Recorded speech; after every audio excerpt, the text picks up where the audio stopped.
Hello बच्चों, आप सभी को Radhe Radhe. Riddhi Siddhi physics coaching classes में आप सभी का बहुत बहुत स्वागत है। और आज हम बात करेंगे कक्षा 12 का भौतिक विज्ञान में अध्याय नंबर 14, जिसका नाम है अर्धचालक युक्तियाँ। और इसमें सबसे पहला टॉपिक रहेगा आज का हमारा ठोसों में ऊर्जा बैंड के प्रकार। तो आइए स्टार्ट करते हैं। ठोसों में ऊर्जा बैंड के प्रकार। ठीक, ठोसों में ऊर्जा जो बैंड होते हैं वो मुख्य रूप से कितने प्रकार के होते हैं? दो प्रकार के। ठीक, सबसे नीचे वाला जो बैंड होता है उसका क्या नाम रखा गया? संयोजी बैंड। और संयोजी बैंड के ऊपर जो बैंड होता है उसका क्या नाम रखा गया? चालन बैंड। ठीक, अब संयोजी बैंड और चालन बैंड के बीच का जो अंतर होता है उसको हम क्या कहेंगे? वर्जित ऊर्जा अंतराल। और वर्जित ऊर्जा अंतराल को हम काय से दर्शाएंगे? ई, और उसके आधार पे क्या लगा दिया? जी, है ना। जी का मतलब गैप हो गया और ई का मतलब क्या हो गया? एनर्जी। तो Eg का मतलब क्या रहेगा? वर्जित ऊर्जा अंतराल। सबसे नीचे वाला जो बैंड होता है उसका नाम क्या है? संयोजी बैंड। और सबसे ऊपर वाला जो बैंड होता है वो कौन सा बैंड होता है? चालन बैंड। चालन बैंड को इंग्लिश में कंडक्शन बैंड बोलते हैं। ठीक है, इस वजह से इसका ये वाला जो लेवल है एनर्जी का, इसको हमने काय से दर्शाया? ई और सी। सी का मतलब क्या हुआ? कंडक्शन। कंडक्शन बोले तो क्या हुआ? चालन। और जो संयोजी होता है उसको वैलेंस बोलते हैं। क्या बोलते हैं? वैलेंस। तो वैलेंस के लिए यहाँ पर हमने क्या लिख दिया? ई, और उसके आधार में हमने यहाँ पर क्या लिख दिया? वी। ठीक, तो ये ध्यान रखना कि जो आपका ईसी है, ईसी क्या रहेगा? जो चालन बैंड है उसका निम्न ऊर्जा स्तर है। क्या है ये? चालन बैंड का निम्न ऊर्जा स्तर। तो इसी चालन बैंड का उच्च ऊर्जा स्तर कहाँ पर माना जाएगा? यहाँ पर माना जाएगा। जो आपका ईवी है वो ईवी क्या रहेगा? संयोजी बैंड का उच्च ऊर्जा स्तर है। ठीक, संयोजी बैंड का उच्च ऊर्जा स्तर कहाँ पे माना जाएगा? ईवी को। और इसी संयोजी बैंड का निम्न ऊर्जा स्तर कहाँ पर रहेगा? यहाँ पर। तो आपको ये ध्यान रखना है कि EC का मतलब क्या होता है और EV का मतलब क्या होता है। V काय के लिए लगाया हमने? संयोजी। संयोजी को इंग्लिश में क्या कहते हैं? वैलेंस। ठीक है, तो वैलेंस की जो स्पेलिंग स्टार्ट होती है वो कहाँ से होती है? V से। इसलिए यहाँ पर हमने क्या लगा दिया? EV। और यहाँ पर C क्यों लगाया हमने? क्योंकि ये जो C है ये कंडक्शन के लिए, कंडक्शन की स्पेलिंग कहाँ से स्टार्ट होती है? C से। इसलिए चालन बैंड के लिए हमने यहाँ पर क्या लगा दिया? EC।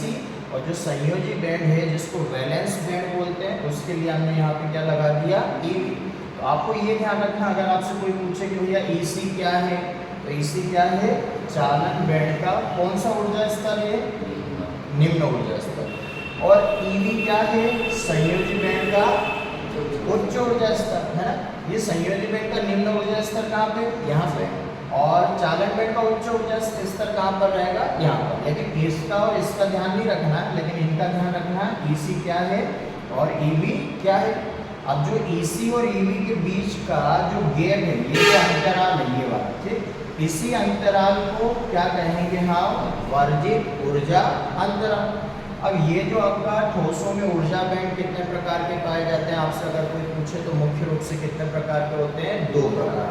सबसे नीचे वाला जो बैंड होता है वो कौन सा बैंड होता है? संयोजी बैंड।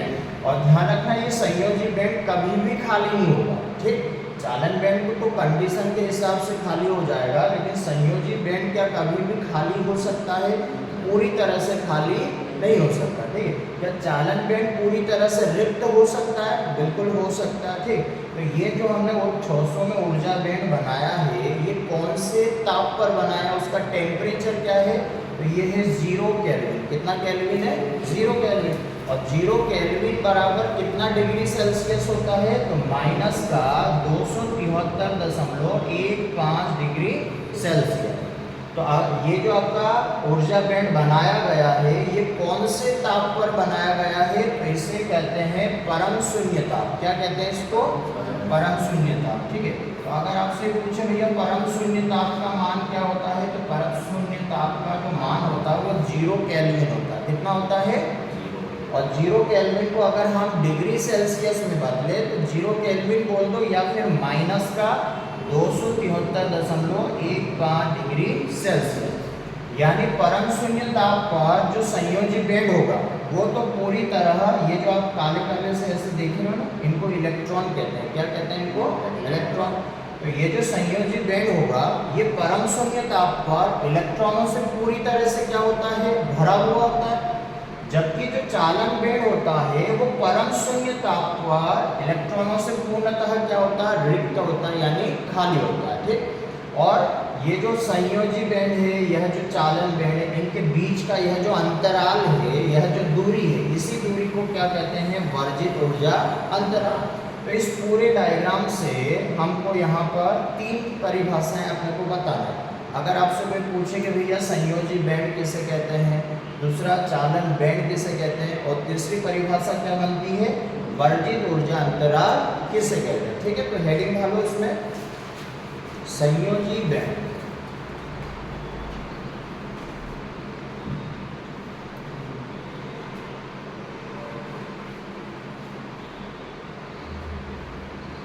आप भी भैया जो ऑनलाइन देख रहे हैं, ठीक है, वो भी आप संयोजी बैंड पे हेडिंग डालिएगा। आप भी प्रॉपर तरीके से नोट्स बनाओ।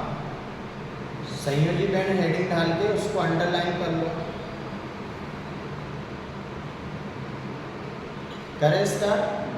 ठीक है, लिखो वह ऊर्जा बैंड, वह ऊर्जा बैंड जो परम शून्य ताप पर, वह ऊर्जा बैंड जो परम शून्य ताप पर इलेक्ट्रॉनों से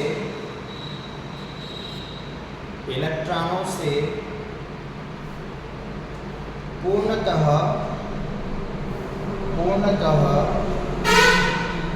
भरा होता है, पूर्णतः भरा होता है, उसे संयोजी ऊर्जा बैंड कहते हैं।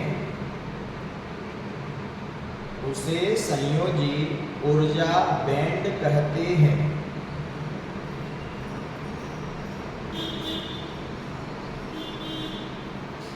हो गया? ठीक। अब दूसरी परिभाषा किसकी लिखना अपने को? चालन बैंड। हेडिंग डाल लो, चालन बैंड।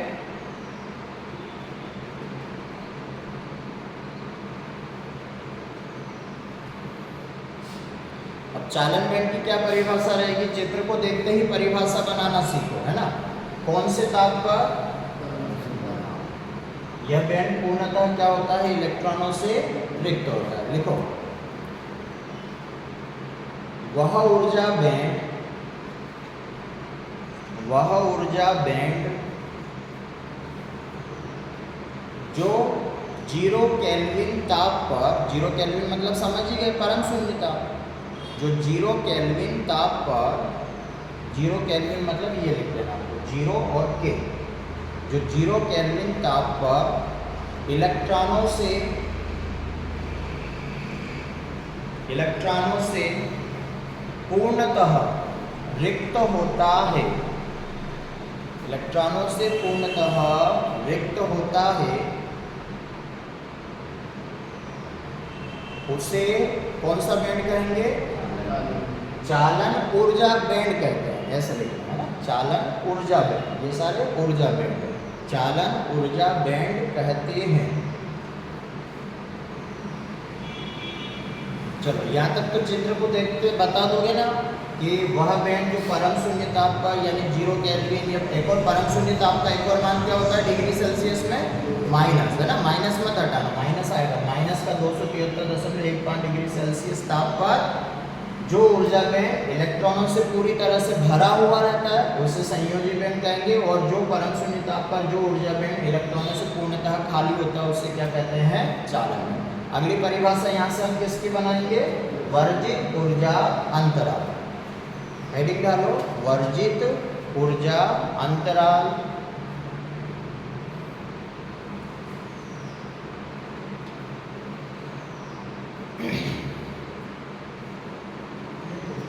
वर्जित ऊर्जा अंतराल, है ना, इसको अंडरलाइन करना। और इसमें अब पहले आप बताओ कि यहाँ से वर्जित ऊर्जा अंतराल, अंतराल का मतलब समझते हो ना, गैप। तो किसके बीच की ये डिस्टेंस है, किसके बीच का अंतराल दिखाई दे रहा है?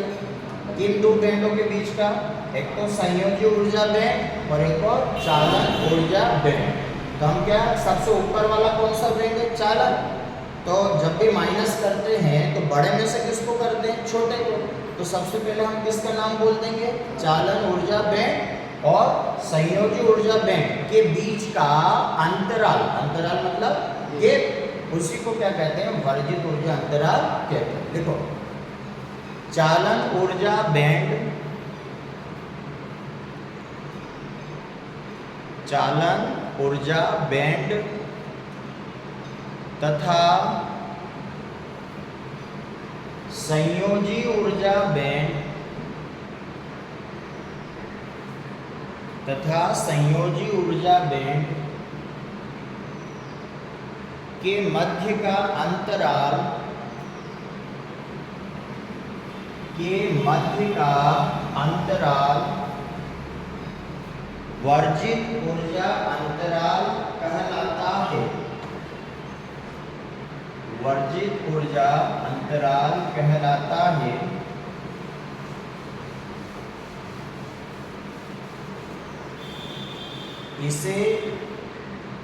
इसे कैसे दर्शाएंगे? तो ई लिखिएगा और उसके आधार में क्या लिखना? जी।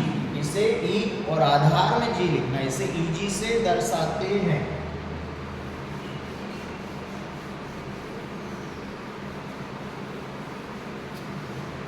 अभी लिखिए, कैसे दर्शाएंगे? ईजी से। ठीक, अब ईजी का फार्मूला क्या बनेगा? अच्छा, तो देखो, ई और जी बराबर किन दो बैंड के बीच का अंतराल था? ये एक तो ऊपर वाला क्या था आपका? चालन बैंड। तो चालन बैंड का जो निम्न ऊर्जा स्तर है वो क्या था? देख के बताओ, उसमें ईसी है या ईवी है? ईसी। और संयोजी बैंड का उच्च ऊर्जा स्तर क्या है? ईवी। तो ईसी माइनस ईवी करेंगे या ईवी माइनस ईसी करेंगे? ऊपर कौन है? ऊपर वाले लेवल पे कौन है? ईसी है ना। इस वजह से वर्जित ऊर्जा अंतराल Eg बराबर यहाँ आ जाएगा आपका Ec और माइनस क्या हो जाएगा? Ev। ठीक, ये आपका वर्जित ऊर्जा अंतराल निकालने का क्या हो गया? सूत्र हो गया। और यहाँ अपन ये लिख देते हैं कि यहाँ Ec क्या है भैया? तो Ec जो है वो आपके C का मतलब कंडक्शन हो गया। तो चालन ऊर्जा बैंड का निम्न ऊर्जा स्तर, निम्न ऊर्जा स्तर है। और जो आपका ईवी है वो संयोजी ऊर्जा बैंड का उच्च ऊर्जा स्तर। ठीक, ईवी क्या हो गया? संयोजी ऊर्जा बैंड का उच्च ऊर्जा स्तर। लिख लो इसको। पूरा इस तरीके से पढ़ना कि यही का ये पे कंप्लीट हो जाए।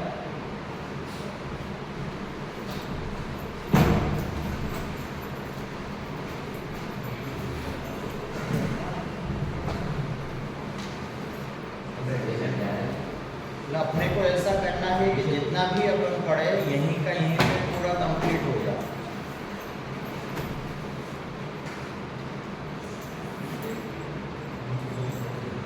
इसी जो रहेगा वो आपका चालन ऊर्जा बैंड का निम्न ऊर्जा स्तर रहेगा और जो ईवी रहेगा वो संयोजी ऊर्जा बैंड का उच्च ऊर्जा स्तर रहेगा। ठीक है, अभी आप यहाँ से अभी कंटिन्यू करना। ठीक है,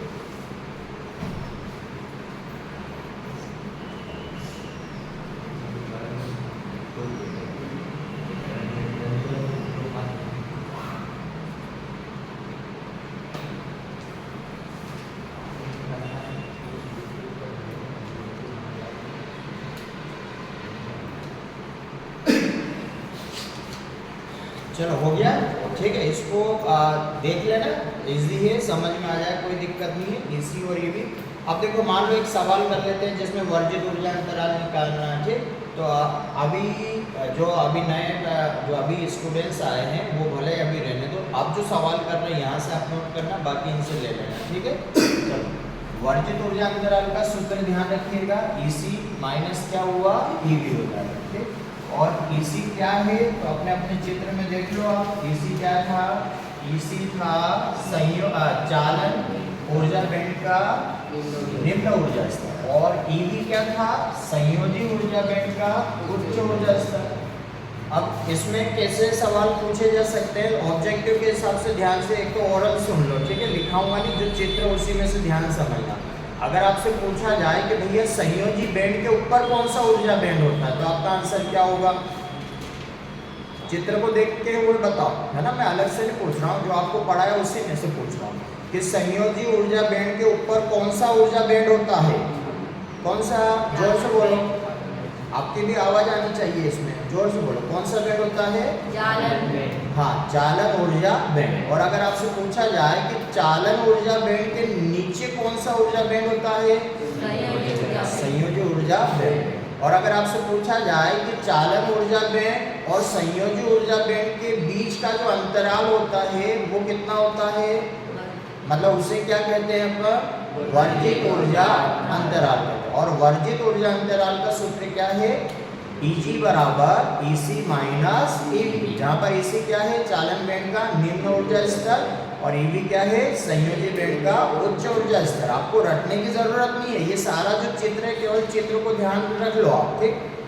अब मान लो कि इस पर ऐसे सवाल आ गया, और ये जो हमने ऊर्जा बैंड बनाया था, ठोस में ऊर्जा बैंड जो बनाया, ये कौन से ताप के लिए बनाया हमने, टेम्परेचर क्या था वहाँ पर, परम शून्य, और परम शून्य ताप का मान कितना होता है, 0 केल्विन, या डिग्री सेल्सियस में कितना होता है, माइनस का 273.15 डिग्री सेल्सियस, ठीक।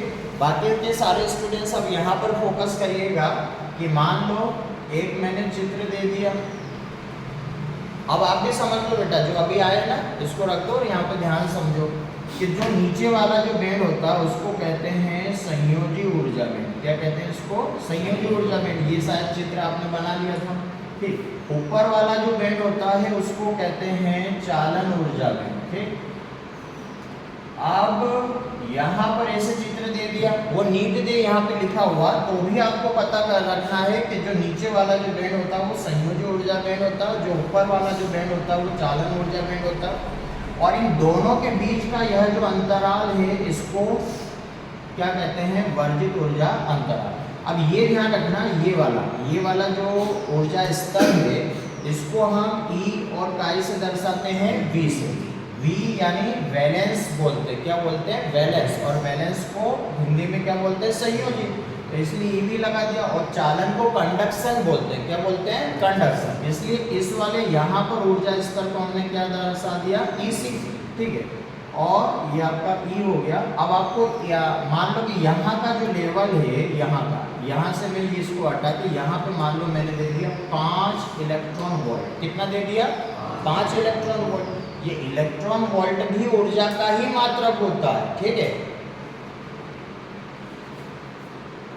एक इलेक्ट्रॉन वोल्ट बराबर होता है 1.6 गुणे में 10 की घात -19, और ये क्या होता है भैया, जूल होता है ना। कहीं पे स्टार करके लिख लो, जहाँ पे अपन डेट लिखते हैं वहां पे लिखो एक इलेक्ट्रॉन वोल्ट। EV का फुल फॉर्म क्या रहेगा, इलेक्ट्रॉन वोल्ट।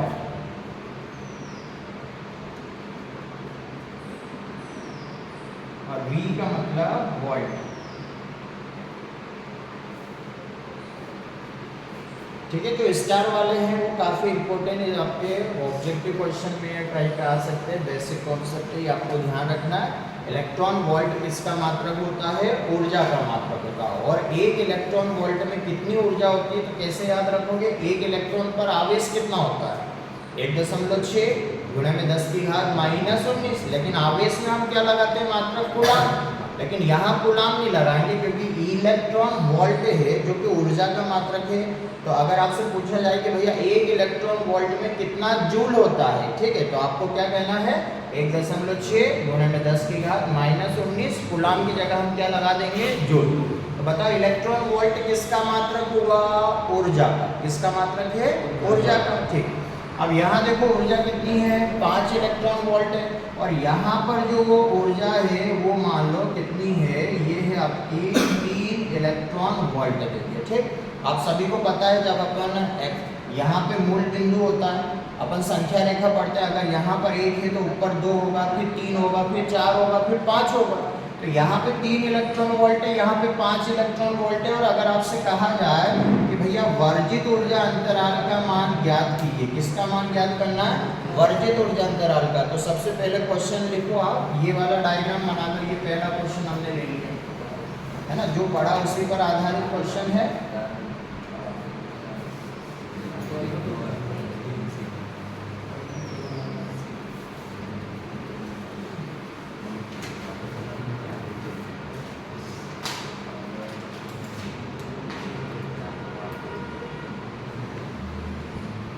क्वेश्चन है आपका, दिए गए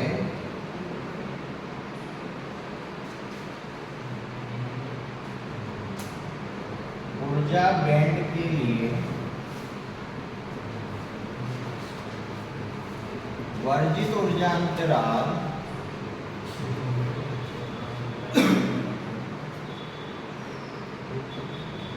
का मान ज्ञात कीजिए। ये वाला क्वेश्चन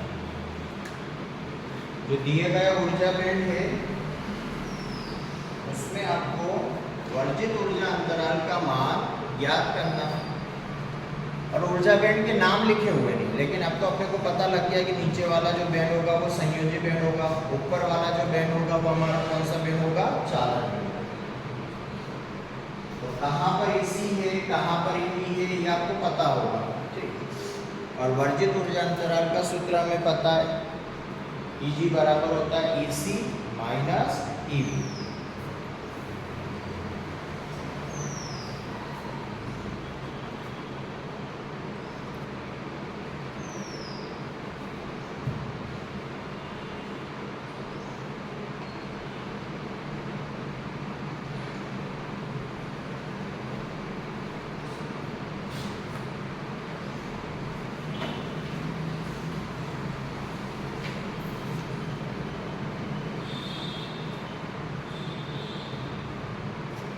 करें स्टार्ट? ठीक, अच्छा ऐसे ओरली बता दो, इसका तो आंसर आ जाना चाहिए। बताओ कितना आंसर आएगा? Eg बराबर क्या होता है? Ec minus Ev। ये वाला जो स्तर होता है ये क्या होता है आपका? Ec होता है। और ये वाला स्तर क्या होता है? Ev। तो Eg माइनस Ev।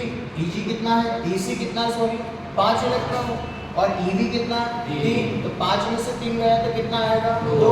इसका मतलब इस वर्जित ऊर्जा अंतराल का जो मान है वो 2 इलेक्ट्रॉन वोल्ट है। कितना है? 2 इलेक्ट्रॉन वोल्ट। इसको सॉल्यूशन कैसे करेंगे भैया? सबसे पहले हम लिखेंगे, चूंकि हम जानते हैं ये चूंकि का सिंबल है, ठीक, चूंकि बोले तो 2 पॉइंट ऊपर और 1 पॉइंट नीचे। और सबसे पहले सूत्र लिख दिया हमने कि Eg बराबर Ec माइनस Ev। अब यहाँ पर देख लो आप कि जो ये वाला जो स्तर होता है ये आपका क्या है? Ec है। और ये वाला जो ऊर्जा स्तर है ये आपका क्या है? Ev है। ठीक, तो Ec का मान रख देंगे हम, इसलिए में एक बिंदु ऊपर रहेगा, 2 पॉइंट आपके बिंदु कहाँ पे रहेंगे? नीचे। Eg बराबर Ec का मान कितना दिया हुआ है? 5, और काय में दिया हुआ है इलेक्ट्रॉन वोल्ट, और माइनस Ev का मान कितना दिया हुआ? 3 इलेक्ट्रॉन वोल्ट। तो Eg बराबर आपके पास कितना आ जाएगा भैया? 2 इलेक्ट्रॉन वोल्ट। ठीक, ये हो जाएगा आपका दिए गए ऊर्जा बैंड के लिए वर्जित ऊर्जा अंतराल का मान कितना आया? 2 इलेक्ट्रॉन। बिल्कुल सिंपल सा क्वेश्चन था, ये तो माइनस करना था और फार्मूले पर आधारित है। ठीक, चित्र को देखते ही हम बता सकते हैं कि आंसर क्या आएगा, अपने को पेन एंड की जरूरत ही नहीं पड़ेगी अगर आपको फार्मूला आता है कॉन्सेप्ट का। ठीक, Ec माइनस Ev।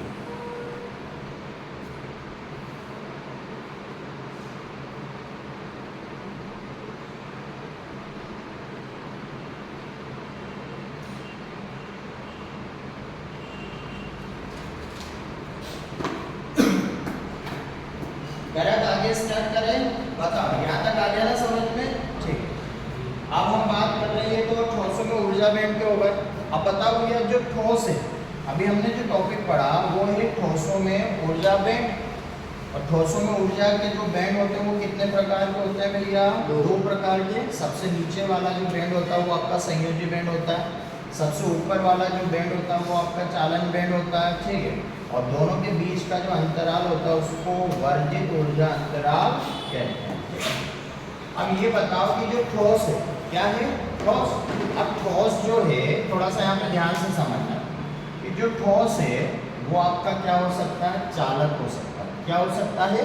चालक हो सकता है। चालक का मतलब मान लो लोहा हो गया, तो लोहा भी तो ठोस है, चांदी हो गया, ठीक। और जो आपका ठोस है वो कुचालक भी हो सकता है। क्या हो सकता है? कुचालक, जिसको अचालक कहते हैं, ठीक है।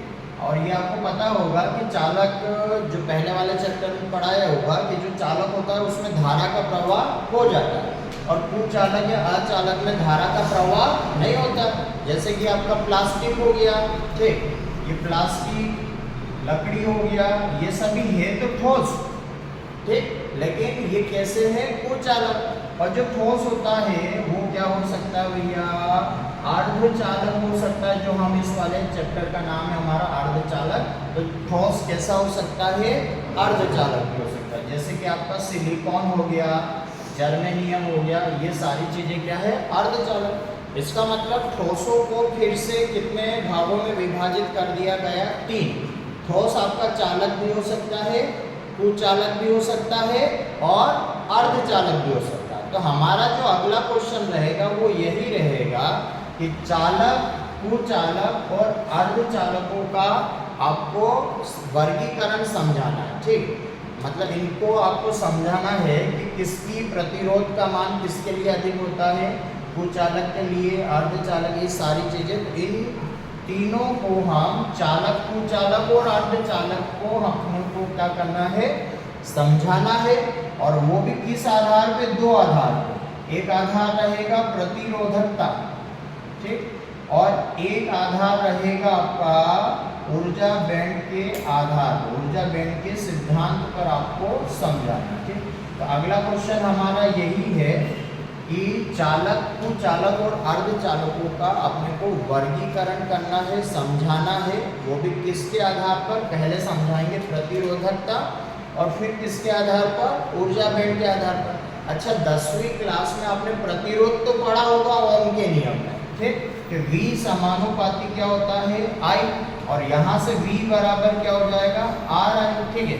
तो जो प्रतिरोध होता है या जो प्रतिरोधकता होती है वो क्या काम करती है? वो धारा के मार्ग में अवरोध उत्पन्न करता है। प्रतिरोध का मतलब यही होता है कि अगर धारा बह रही है तो उसके मार्ग में क्या उत्पन्न करना? अवरोध। अच्छा, ये बताओ सबसे ज्यादा जो धारा का आसानी से प्रवाह होता है वो किसमें होता है? चालक में। अब चालक में हो रहा है तो इसका मतलब इसकी चालकता अधिक है। क्या अधिक है? चालकता। लेकिन जहाँ चालकता अधिक होगी वहाँ प्रतिरोधकता क्या होगी? कम होगी। यानी जो प्रतिरोधकता है वो चालकता के क्या होती है? व्युत्क्रमानुपाती होती है। आपको ध्यान रखना है, ठीक। अगर प्रतिरोध ज्यादा होगा तो चालकता क्या होगी भैया? कम होगी।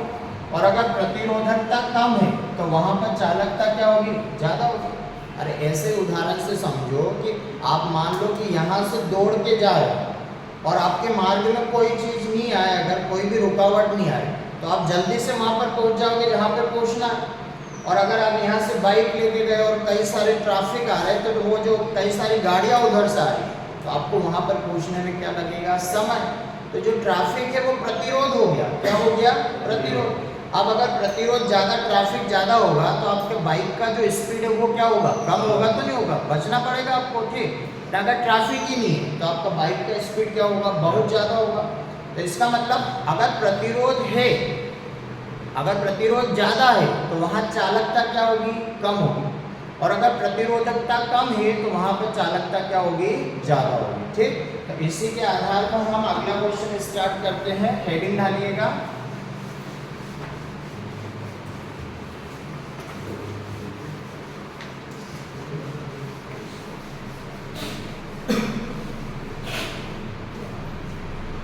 अगले क्वेश्चन का जो हेडिंग रहेगा वो रहेगा चालक,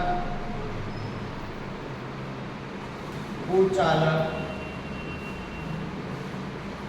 तथा अर्धचालक का वर्गीकरण।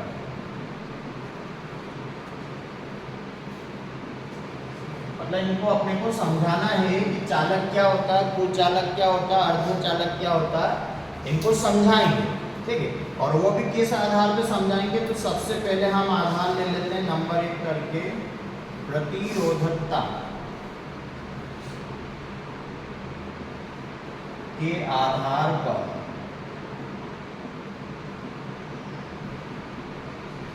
प्रतिरोधकता के आधार पर सबसे पहले हम समझाने जा रहे हैं चालक को। यहां तक लिख लिया, चालक, कुचालक जिसको अचालक भी कहते हैं, और अर्धचालक, इन तीनों को आपको समझाना है, इनके बारे में बताना है। लेकिन किस टॉपिक के बारे में बताना भैया, प्रतिरोधकता। आपको ये बताना है कि किसकी प्रतिरोधकता अधिक होती है, किसकी कम होती है। ठीक है, ये आपको बताना। तो पहला जो आधार रखा हमने वो प्रतिरोधकता के आधार पर अपने को तीनों के बारे में बताना है। करें स्टार्ट। सबसे पहले किसके बारे में बताएंगे, हाँ चालक। अच्छा ये बताओ, नॉर्मली बताओ, इतना कोई रॉकेट साइंस नहीं है उसमें, कि चालक का मतलब जिसमें धारा का प्रवाह क्या हो जाए, आसानी से। अब अगर धारा आसानी से जा रही है तो प्रतिरोध क्या होगा वहां पर, कम होगा। ठीक, तो इसका मतलब चालक वे पदार्थ होते हैं जिनके लिए प्रतिरोधकता का मान क्या होता है, बहुत कम होता है। और अगर प्रतिरोधकता कम है तो चालकता क्या होगी, ज्यादा होगी। तो पहले चालक में तो हम ये लिखेंगे वे पदार्थ जिनके लिए प्रतिरोधकता का मान सबसे कम होता है या बहुत कम होता है, और चालकता का मान क्या होता है, बहुत ज्यादा होता है। ऐसे पदार्थों को क्या कहते हैं, चालक पदार्थ कहते हैं। आगे बात समझ में, चलो लिखो, लिखिएगा सभी। वे पदार्थ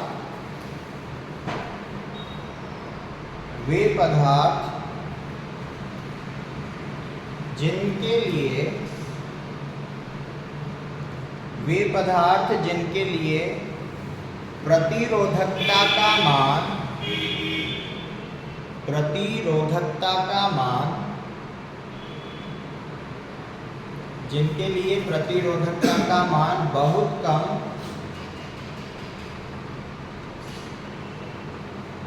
तथा चालकता का मान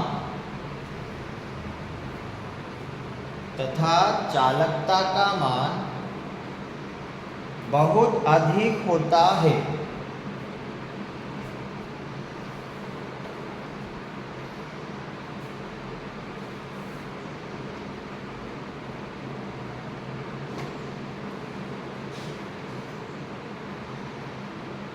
ठीक है, अब चालक का आ गया ना समझ में। वे पदार्थ, ऐसे पदार्थ जिनके लिए प्रतिरोधकता का मान क्या होगा, बहुत कम। और अगर प्रतिरोधकता कम है तो चालकता क्या होगी, बहुत ज्यादा। दोनों एक दूसरे के क्या होते हैं, व्युत्क्रमानुपाती। व्युत्क्रमानुपाती समझते हो ना, एक मान बढ़ेगा तो दूसरा मान क्या होगा, घटेगा। तो अगर प्रतिरोधकता का मान बहुत कम होता है तो चालकता का मान क्या होगा, बहुत अधिक।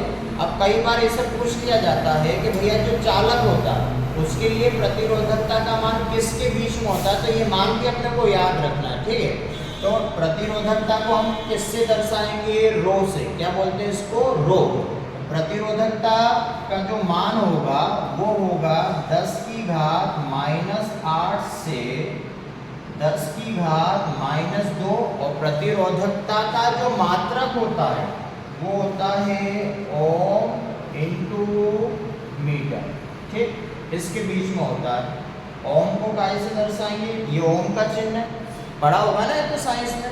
प्रतिरोध का जो मात्रक होता है वो ओम हो गया, इसको ओम कहते हैं। और मीटर के लिए क्या लगा देंगे हम, यहाँ पर एम लगा देंगे। ठीक, अब ध्यान से सुनिएगा मेरी बात, क्योंकि हम जानते हैं कि जो सिग्मा है इसको चालकता कहते हैं, विशिष्ट चालकता। क्या बोलते हैं इसको, और ये जो चालकता होती है ये प्रतिरोधकता की क्या होती है, व्युत्क्रमानुपाती। अब व्युत्क्रमानुपाती का मतलब ये हुआ कि अगर हम सिग्मा बराबर 1/, इसके लिए प्रतिरोधकता का मान कितना, 10 की घात -8 है। तो यहाँ देखो मैंने रखा यहाँ पे 10 की घात कितना रख दिया, -8।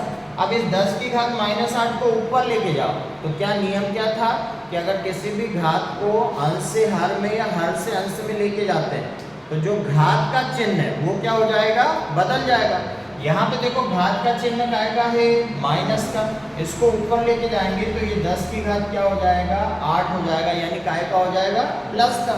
तो अगर आपको याद केवल एक चीज करना कि प्रतिरोधकता का जो मान है वो 10 की घात -8 से 10 की घात कितना है, -2, और मात्रक क्या होता है प्रतिरोधकता का, ओम इंटू मीटर। तो अगर प्रतिरोधकता ये है तो जो चालकता वो क्या होगी, तो देखो चालकता को, विशिष्ट चालकता को हम काय से दर्शाएंगे, सिग्मा से, और सिग्मा बराबर जो माइनस है उसको आपको क्या करना है, प्लस करना है। तो 10 की घात -8 को अब हम क्या लिखेंगे, 10 की घात 8, क्योंकि व्युत्क्रमानुपाती उल्टा कर रहे हैं। और से कहाँ तक जाएगा, 10 की घात -2 के से क्या हो जाएगा, 10 की घात कितना हो गया, 2 हो गया।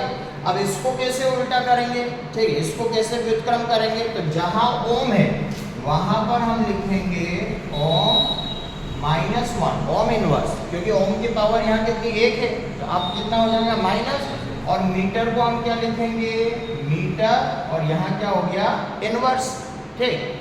तो इस वजह से केवल एक चीज आपको याद रखना है कि जो आपका चालक होता है उसके लिए प्रतिरोधकता होती है 10 की घात -8 से 10 की घात -2, मात्रक ओम इंटू मीटर। तो बताइए चालकता क्या होगी, विशिष्ट चालकता सिग्मा बराबर माइनस में तो +8 से 10 की घात -2 है तो क्या हो जाएगा, +2, और ओम इंटू मीटर को अगर ऊपर लेके जाएंगे तो ये क्या हो जाएगा, ओम इनवर्स, और इंटू में मीटर इनवर्स, ठीक, लिख लो इसको।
ठीक है, जिसके लिए प्रतिरोधकता अधिक होगी उसी के लिए चालकता क्या होगी, कम होगी, और जिसके लिए प्रतिरोधकता कम होगी उसके लिए चालकता क्या होगी, अधिक होगी, ठीक।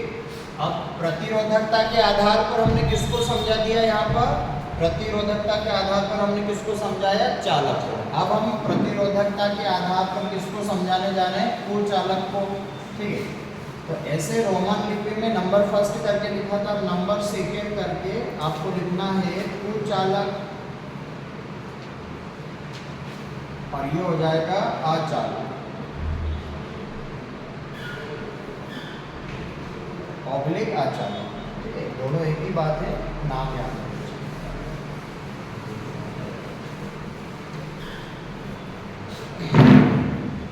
चलो अब ये बताओ कि कुचालक या अचालक वे पदार्थ होते हैं जिसमें धारा का प्रवाह नहीं होता। इसका मतलब इसलिए धारा का प्रवाह नहीं हो रहा क्योंकि उसके मार्ग में प्रतिरोध क्या हो गया, बहुत ज्यादा हो गया। इसका मतलब वे पदार्थ जिनके लिए प्रतिरोधकता का मान क्या हो, बहुत ज्यादा हो, और चालकता क्या हो, बहुत कम हो, ऐसे पदार्थ को क्या कहते हैं, कुचालक या अचालक पदार्थ कहते हैं। लिखिएगा परिभाषा, वे पदार्थ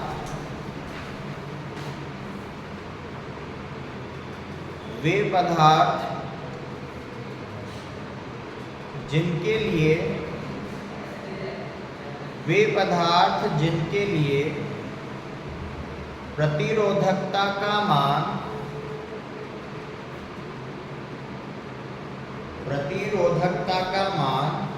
बहुत ज्यादा, प्रतिरोधकता का मान बहुत ज्यादा तथा चालकता का मान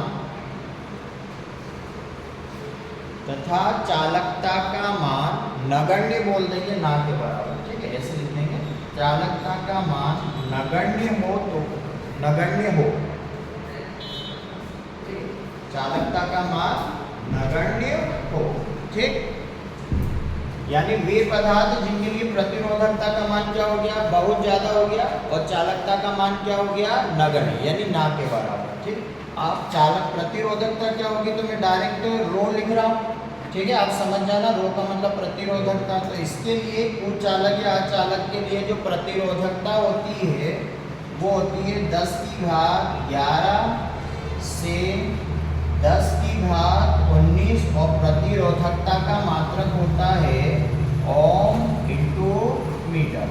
अब बताओ यहीं से चालकता कैसे निकाल सकते हैं, मैंने समझाया था ना, बताओ चालकता इसका व्युत्क्रम होता है, तो 10⁻11 है तो चालकता क्या हो जाएगी, 10⁻−11 से 10⁻+19 है तो 10⁻ कितना हो जाएगा, -19 हो जाएगा। और ओम की जगह क्या लिखेंगे, हाँ ओम इनवर्स, और मीटर की जगह क्या लिखेंगे, हाँ मीटर इनवर्स। तो ये मान आपको याद होना चाहिए, ये मान याद करना पड़ेगा कि भैया जो कुचालक और अचालक पदार्थ है उसके लिए प्रतिरोधकता इसके बीच में होती है 10⁻11 से 10⁻19 के बीच में।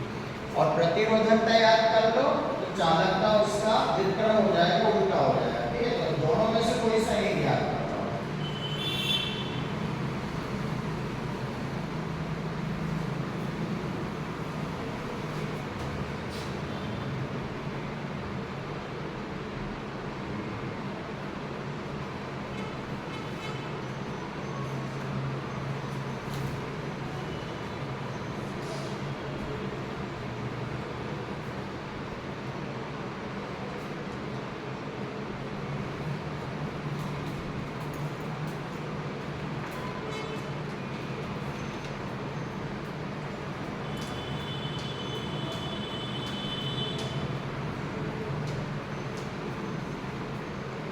अब प्रतिरोधकता के आधार पर हमने चालक को समझाया, कुचालक को भी समझाया। अब किसकी बारी आ गई, अर्धचालक की, ठीक है।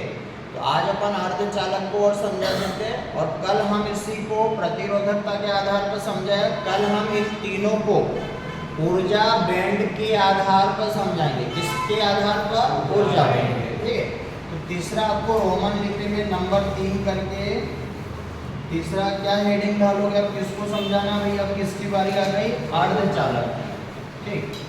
तो ऐसे रोमन लिपि में 1 2 3 ऐसे डॉट लगा के, और यहाँ क्या लिखना है आपको, अर्धचालक। और देखो चालक और कुचालक तो ठीक है, लेकिन हमारा जो पाठ है उसका नाम ही अर्धचालक है। इस वजह से इसमें सबसे ज़्यादा अगर पूछने की संभावना बनती है तो वो किसकी बनती है, अर्धचालक की, ठीक। इसलिए इसको अच्छी तरीके से इसके मान अपने को ध्यान रखना है। अब देखो नाम क्या रखा है इसका, अर्धचालक, यानी आधा क्या है, ये चालक है। अर्धचालक वे पदार्थ होते हैं जो किन्हीं परिस्थितियों में चालक की तरह भी काम करते हैं, और कोई कोई सी परिस्थितियों में ये कुचालक की तरह भी काम करते हैं। मतलब वो आप देखते हो ना कि जब क्रिकेट खेलते तो एक खिलाड़ी जो रहता है वो दोनों तरफ खेलता है ना, तो ये वैसा ही है। जो अर्धचालक है, चालक भी हो सकता है और कुचालक भी हो सकता है, ठीक। इसीलिए इसका नाम क्या रख दिया गया, अर्धचालक। तो ये कल मैं आपको बताऊंगा कि ये कब चालक की तरह काम करेगा और कब कुचालक की तरह, ठीक है। तो आप सबसे पहले तो जो अर्धचालक है उसकी क्या, जैसे अभी तक चालक में कहा कि वे पदार्थ जिनकी प्रतिरोधकता कम, और चालक है तो चालकता क्या होती है, ज़्यादा। कुचालक में कहा वे पदार्थ जिनके लिए प्रतिरोधकता बहुत ज़्यादा, और जब प्रतिरोधकता ज़्यादा है तो चालकता क्या होगी, कम होगी।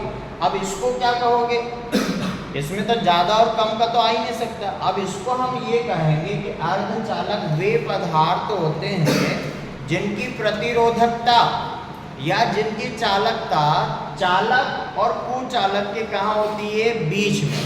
उसका नाम क्या रख दिया गया, अर्धचालक, ठीक है। परिभाषा लिखो पहले, वे पदार्थ जिसकी प्रतिरोधकता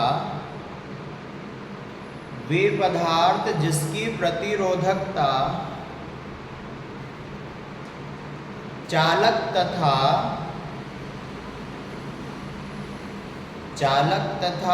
कुचालक के मध्य होती है, चालक तथा कुचालक के मध्य होती है।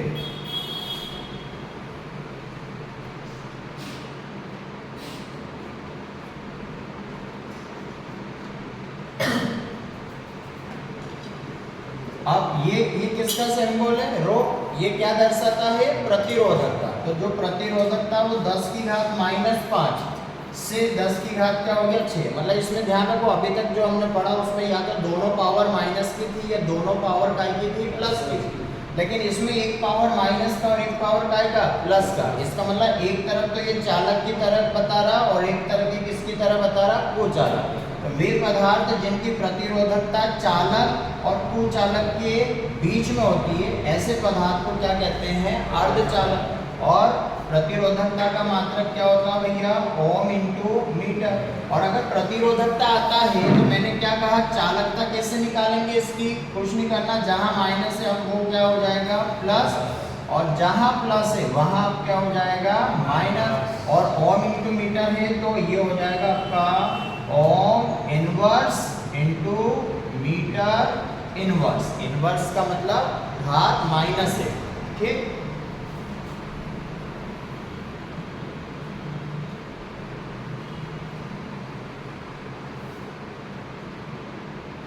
और इन तीनों में ये वाला आपके लिए IMP है, और याद हो या न हो कोई दिक्कत नहीं, लेकिन ये आपको याद होना चाहिए कि अर्धचालक के लिए प्रतिरोधकता का जो मान है वो किस कोटि में होता है? तो इसके बीच में होता है।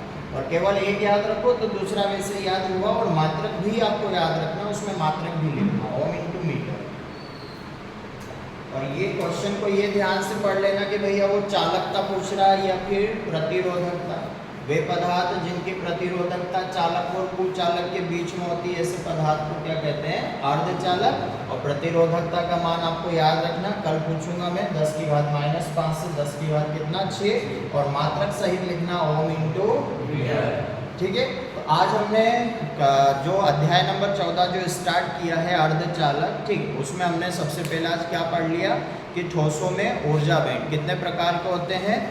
2 प्रकार के। सबसे नीचे वाला जो बैंड होता है वो कौन सा बैंड होता है? संयोजी बैंड होता है। सबसे ऊपर वाला जो बैंड होता है वो कौन सा बैंड होता है? चालन बैंड होता है। और चालन बैंड और संयोजी बैंड का जो अंतराल होता है उसी को हमने क्या नाम दिया था? वर्जित ऊर्जा अंतराल, जिसको हम काय से दर्शाते हैं? EG। E का मतलब एनर्जी और G का मतलब गैप। और इसका सूत्र क्या था? EG बराबर EC माइनस EV, ठीक है। और उसके बाद फिर आज हमने पढ़ा कि चालक, कुचालक और अर्धचालकों को वर्गीकरण किया। मतलब वर्गीकरण का मतलब इसको अपन ने समझाया, किसके आधार पर समझाया? आज हमने इसको प्रतिरोधकता के आधार पर समझाया कि भैया चालक, कुचालक और अर्धचालक में प्रतिरोधकता किसकी अधिक होती है, किसकी कम होती है, किसकी दोनों के मध्य में होती है। और कल हम इन्हीं तीनों को, चालक, कुचालक और अर्धचालकों को समझाएंगे, लेकिन किसके आधार पर समझाएंगे? ऊर्जा बैंड के आधार पर। किस पर?